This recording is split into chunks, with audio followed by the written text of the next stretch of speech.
আসসালামু আলাইকুম বন্ধুরা, ইউটিউব ভিডিওর জন্য প্রফেশনাল ভাবে কিভাবে থাম্বনেল তৈরি করবেন এ টু জেড বিস্তারিত আজকের এই ভিডিওতে আপনাদেরকে আমি বুঝিয়ে দেব।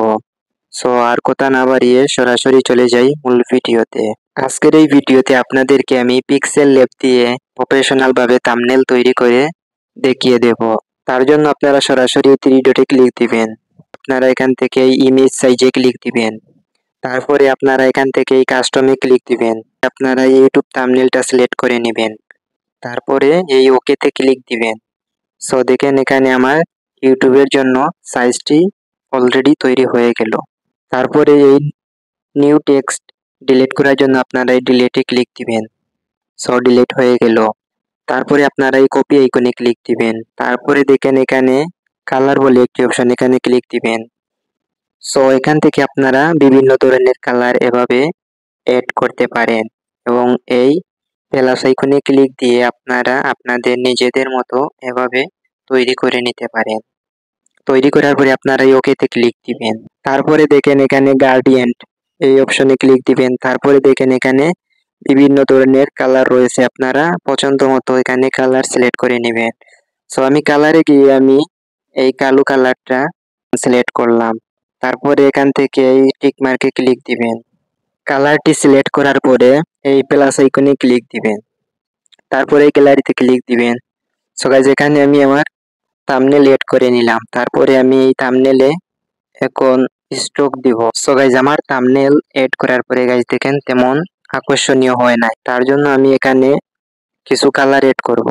তার জন্য আমি এই অপশনে ক্লিক দিব এখন। তারপর এখান থেকে এই স্ট্রোকে ক্লিক দিব। স্ট্রোকে ক্লিক দেওয়ার পরে এটি অন করে দিব। তারপরে আমি এখানে এই স্ট্রোকটা এড করে দেব। তারপরে আমি আবারও এই থাম্বনেলে এই স্ট্রোকটা এড করে দেব। এখন টেক্সট লেখার জন্য আমি এই অপশনে ক্লিক দিব। তারপর এখান থেকে এই টেক্সটে ক্লিক দিব। তারপরে এই এডিট অপশনে ক্লিক দিবেন। তারপরে এই টেক্সটটা ডিলিট করে আপনারা থাম্বনেলে যে বিষয়ে লিখতে চান সেই বিষয়টি এখানে লিখে নেবেন। সো আমি এখন লিখব আমি কিভাবে। আমি কিভাবে লেখার পরে এই ওকেতে ক্লিক দিবেন।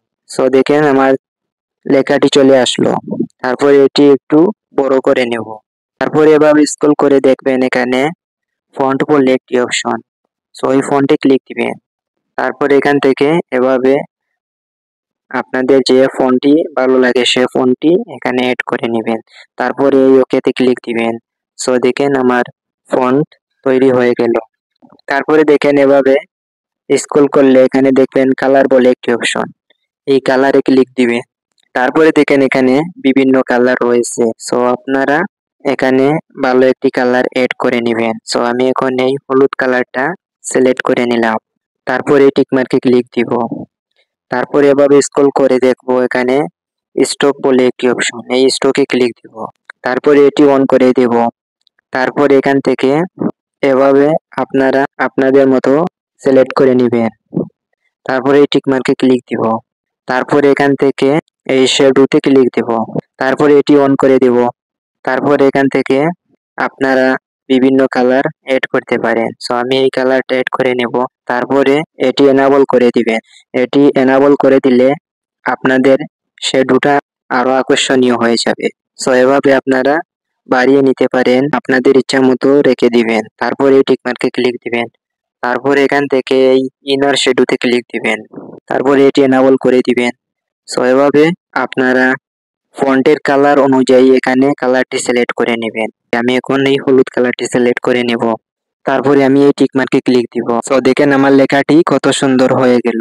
তারপরে আমি এই অপশনে এখন ক্লিক দিব। তারপরে এখান থেকে এই লকে ক্লিক দিবেন। লক করে নিলে আপনারা এই লেখাটি জায়গা পরিবর্তন করবে না। তারপরে আবার এই টেক্সটে ক্লিক দিবেন। এই এডিট অপশনে ক্লিক দিবেন। তারপরে এখন আমি এখানে লিখবো থাম্বনেল। এই ওকেতে ক্লিক দিবেন। এভাবে বড় করে নেবেন। এভাবে বড় করার পরে আপনারা এই ফন্টে ক্লিক দিবেন। তারপর এখান থেকে ফন্ট এড করে নেবেন আপনাদের পছন্দ অনুযায়ী। তারপরে ওকেতে ক্লিক দিবেন। তো তারপরে এখান থেকে এই কালারে ক্লিক দিবেন। তারপরে এখান থেকে আপনাদের ইচ্ছা মতো কালার সিলেক্ট করে নেবেন। সো আমি এখন এই সাদা কালারটি এখন সিলেক্ট করে নেব। তারপর এখান থেকে এই স্টকে ক্লিক দিব, তারপর এটি এনাবল করে নেব। সো এখান থেকে আপনারা চাইলে বিভিন্ন ধরনের কালার এড করে নিতে পারেন। সো আমি আমার পছন্দের কালারটি সিলেক্ট করে নিলাম। তারপরে এখান থেকে শ্যাডোতে ক্লিক দিবেন, তারপরে এটি এনাবল করে দিবেন। সো এখান থেকে আপনারা চাইলে কালার এড করতে পারেন। তারপরে টিক মার্কে ক্লিক দিব, তারপরে ইনার শ্যাডোতে ক্লিক দিব, তারপরে এনাবল করে নেব। এখানে আপনারা যে কালারটি থাম্বনেলে রয়েছে সেই কালারটি এখানে সিলেক্ট করে নেবেন। এই সাদা কালারটি সিলেক্ট করে নিলাম, তারপরে এভাবে করে নিলাম, তারপরে টিক মার্কে ক্লিক দিলাম।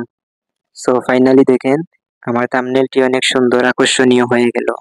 তারপরে আমি আবার এই টেক্সটে ক্লিক দিব, তারপরে এডিটে ক্লিক দিব, তারপরে আমি এখানে 2024 দেব, তারপরে ওকেতে ক্লিক দিব, তারপরে এই লেখাটি একটু বড় করে নেব, তারপরে এভাবে এই ফন্টে ক্লিক দিব এখন, তারপরে ফন্টটি সিলেক্ট করে নেব, তারপরে এই কালারে ক্লিক দিব এখন, তারপরে এখান থেকে আমি এই কালারটি এখন সিলেক্ট করে নেব, তারপর এখান থেকে এই স্ট্রোকে ক্লিক দিব, তারপরে এখান থেকে এই শ্যাডোতে ক্লিক দেব।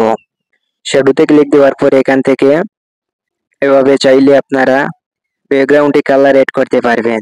সো আমি এভাবে রেখে দিলাম, তারপরে ইনার শ্যাডোতে ক্লিক দিবেন, তারপর এখান থেকে এভাবে রেখে দিবেন, তারপরে টিক মার্কে ক্লিক দিবেন। সো তারপরে এভাবে আপনারা সঠিকভাবে বসিয়ে দিবেন। থাম্বনেলটি কত সুন্দর থাম্বনেল হয়ে গেল। জাস্ট আপনাদেরকে আমি বোঝানোর জন্য এভাবে থাম্বনেলটি তৈরি করেছি। সো আপনাদেরকে আমি যেভাবে নিয়ম বলে দিয়েছি এভাবে আপনারা আরো সুন্দরভাবে থাম্বনেল তৈরি করে নিতে পারবেন। তারপরে আপনারা থাম্বনেল আরো আকর্ষণীয় করার জন্য আপনারা এই অপশনে ক্লিক দিবেন। তারপর এখান থেকে দেখেন বিভিন্ন ধরনের অপশন রয়েছে। সো আমি এখান থেকে আপনাদের প্রত্যেকটা অপশন দেখিয়ে দেব। আমি যেভাবে করতেছি আপনারা ঠিক এভাবে করে নেবেন। এভাবে আপনারা আপনাদের ইচ্ছা মতো করে নেবেন, তারপরে টিক মার্কে ক্লিক দিবেন। সো দেখেন অনেক সুন্দর হয়ে গেল এই থাম্বনেলটি। সো আপনারা তো আরো সুন্দর করে করতে পারবেন। সো আপনাদেরকে আমি বোঝানোর জন্য এভাবে থাম্বনেলটি তৈরি করেছি।